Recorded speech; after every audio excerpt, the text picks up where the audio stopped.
আমি ভাবতেছিলাম যে আসলে আমাদের রাজনীতিবিদদের আসলে কোনো বৃহত্তর কল্যাণ সমিতি নাই, আমলাদের বৃহত্তর কল্যাণ সমিতি আছে।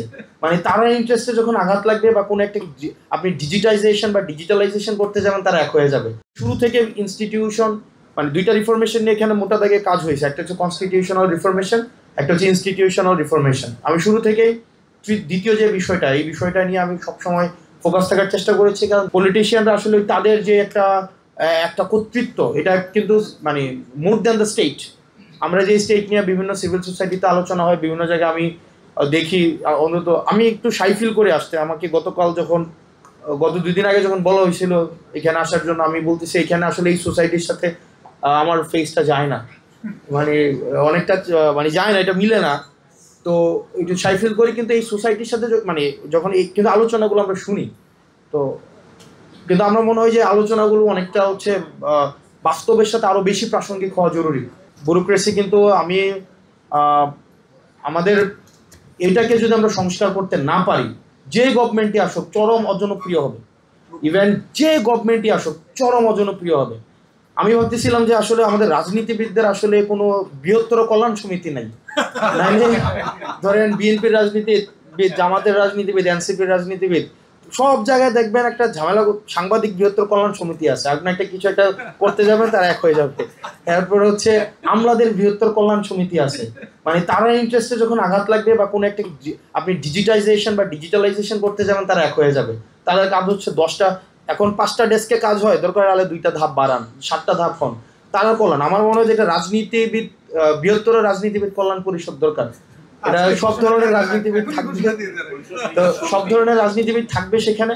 কারণ দিন শেষে আমাদের ইন্টারেস্টটা কিন্তু সার্ভ হয় না, আমাদের ইন্টারেস্টটা আটকাই যায়। দেখেন আপনি দিন শেষে যেই ডিসিশনই নেন না কেন, দিন শেষে আটকাই যায় হচ্ছে আপনার ইয়াতে, সচিবালয়ে, সেক্রেটারিয়েটে। একটা উদাহরণ, সেক্রেটারিয়েটে কিছু আমি খুব ঝাড়ছিলাম গত কিছুদিন আগে, 3-4 দিন আগে, এবং আমি এটা আসলে খুবের বহিঃপ্রকাশ, মেটাফরি করতে বুঝাইছিলাম যে আপনার ওই যে মাইলস্টোনে যে দুঃখজনক ঘটনাটা ঘটেছে, এটা যদি আমাদের সেক্রেটারিয়েটে ঘটতো তাহলে এটা ভালো হতো, কারণ কিছু আউটকাম হইতো। তো এখানে কারণ হয়েছে কি, দেখেন সেক্রেটারিয়েট থেকে আগারগা পর্যন্ত দূরত্ব কতটুকু, ধরেন 20 মিনিটস যদি ট্রাফিক না থাকে। ওইখান থেকে একটা ফাইল আসতে 4.5 মাস লাগছে। তো ফাইলটা হচ্ছে কি 430টা পোস্ট খালি হয়েছিল, আপনার এটা 44-এর বিসিএস এর। তো ফাইলটা যদি 4 মাস আগে পাঠাই দিত, এই 430 জনের চাকরি সংস্থান হইতো।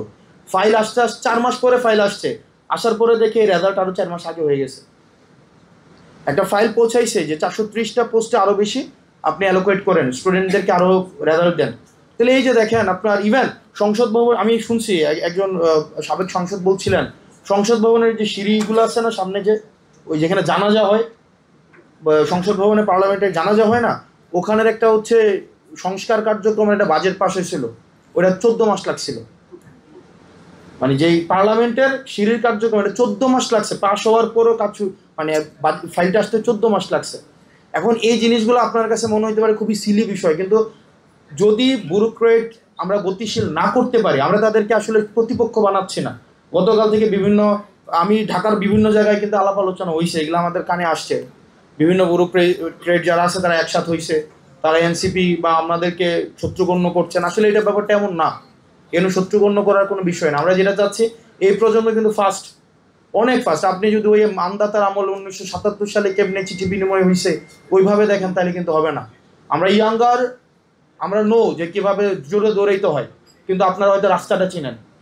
ওই যে ওই দিন বলতেছিল একজন, the younger knows how to run faster but the elder knows the route. আপনার রাস্তাটা চিনেন, এটা আমরা জানি, কিন্তু আমরা কিন্তু জোরে দৌড়াইতে পারি। এখন আপনি যদি আমাদের সাথে তাল না মিলাইতে পারেন, এটা কিন্তু পরবর্তীতে যে একটা ক্ষোভ তৈরি হচ্ছে, এটার কিন্তু বহিঃপ্রকাশ খুব শীঘ্রই ঘটবে, এবং সেটা এই ব্যুরোক্রেট আমলাদের উপরে। এখন এই কারণে আমরা চাই একটা সফিস্টিকেটেড একটা আমলা, ইন্টেলেকচুয়ালি ইনভেস্টেড, এবং এটা আধুনিক হইতে হবে। ডিজিটালাইজেশন, আমি গতকাল একটা দিয়েছিলাম যে একটা 100 টাকারও যদি বাজেট পাস হয়, 11টা ধাপ আছে, ধাপ নিয়ে আমার সমস্যা নেই, কিন্তু এটা হচ্ছে টাইম ফ্রেম হইতে হবে। 3 দিন 4 দিন 5 দিনের মধ্যে এটা করতে হবে। না হয় বাংলাদেশের যে রাজনৈতিক দলই ক্ষমতায় আসুক না কেন, তারা হচ্ছে প্রপারলি ফাংশন করতে পারবে না, কোনোভাবেই পারবে না। তো এই জিনিসগুলো নিয়ে আমরা মনে করি আপনাদের একটু আমি প্রবলেমটা নিয়ে কথা বলছি, সমাধানগুলো আপনাদের থেকে আসা উচিত। আমরা রাজনীতিবিদ যারা আমরা রাজনীতি করছি, আমরা প্রবলেম নিয়েই কথা বলবো, আর সমাধান মানে আপনারা আমাদেরকে গাইডলাইন দেবেন, ওগুলাকে আবার ইমপ্লিমেন্ট করার জন্য আমরা হচ্ছে সম্মতি উৎপাদন করবো জনগণের মধ্য থেকে, এটাই আমাদের কাজ।